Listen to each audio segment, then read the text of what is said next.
hukumnya sterilkan kucing bagaimana? Steril itu agar supaya kucing tidak bisa hamil lagi. Nyambur gitu.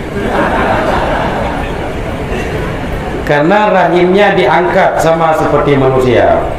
Memang anak lain. Alasan ingin disteril agar tidak beranak terus. Dan juga keluarga di rumah nggak setuju kucing beranak banyak-banyak. Ini detail kabin saya. Ini suntik kabin tentang hukum. Karena pada dasarnya keluarga nggak suka memelihara kucing, tetapi bukan membenci. Ya nggak suka, bukan membenci. Apa juga nggak suka. Tidak boleh. Jadi kucing ini tidak boleh. Yang namanya binatang itu tidak boleh dihentikan apa yang sudah menjadi kodratnya secara alamiah. Karena binatangnya ini hanya udip untuk bermasyarakat, sehingga na efek rugi wateji untuk nami ada anu watejak bakmi hana anu tim pakai yang gara-gara anu kah hana. Jadi nggak boleh. Baik-baik dah angkat-angkat rahimi hari. Bah menan ni gede. Cuma kita fikir jalan mantan solusi ji di bang.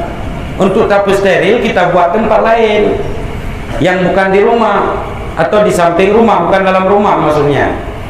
Kita buat tempat lain, disitulah kucing tempat melahirkan, ya kan? Tempat di madang, di menipah, kadang ada dokter, nanti dokternya ke situ juga datangnya. Tempat bersalin lah, bukan tempat lain sampai rumah. Jadi jangan diangkat rahim kucing. Ada pupur program macam-macam, ya. Nyalengin, buat tempat lain aja, itu solusinya. Dan kucing itu salah satu binatang yang disukai oleh Siti Fatimah radhiyallahu anha. Maka orang yang galak kemi tadi haji ke? Enggak dengar orang galak kemi.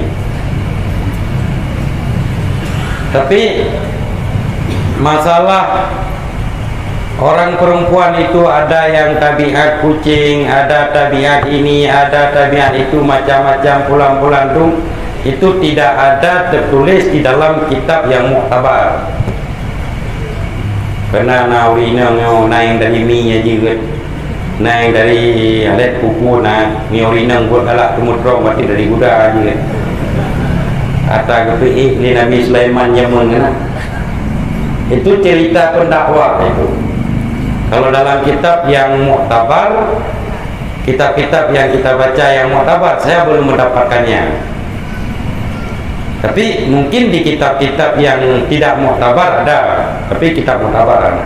Yang jelas masalah peranguian, masalah akhlak itu memang ada yang namanya tabiat, ada yang namanya akal.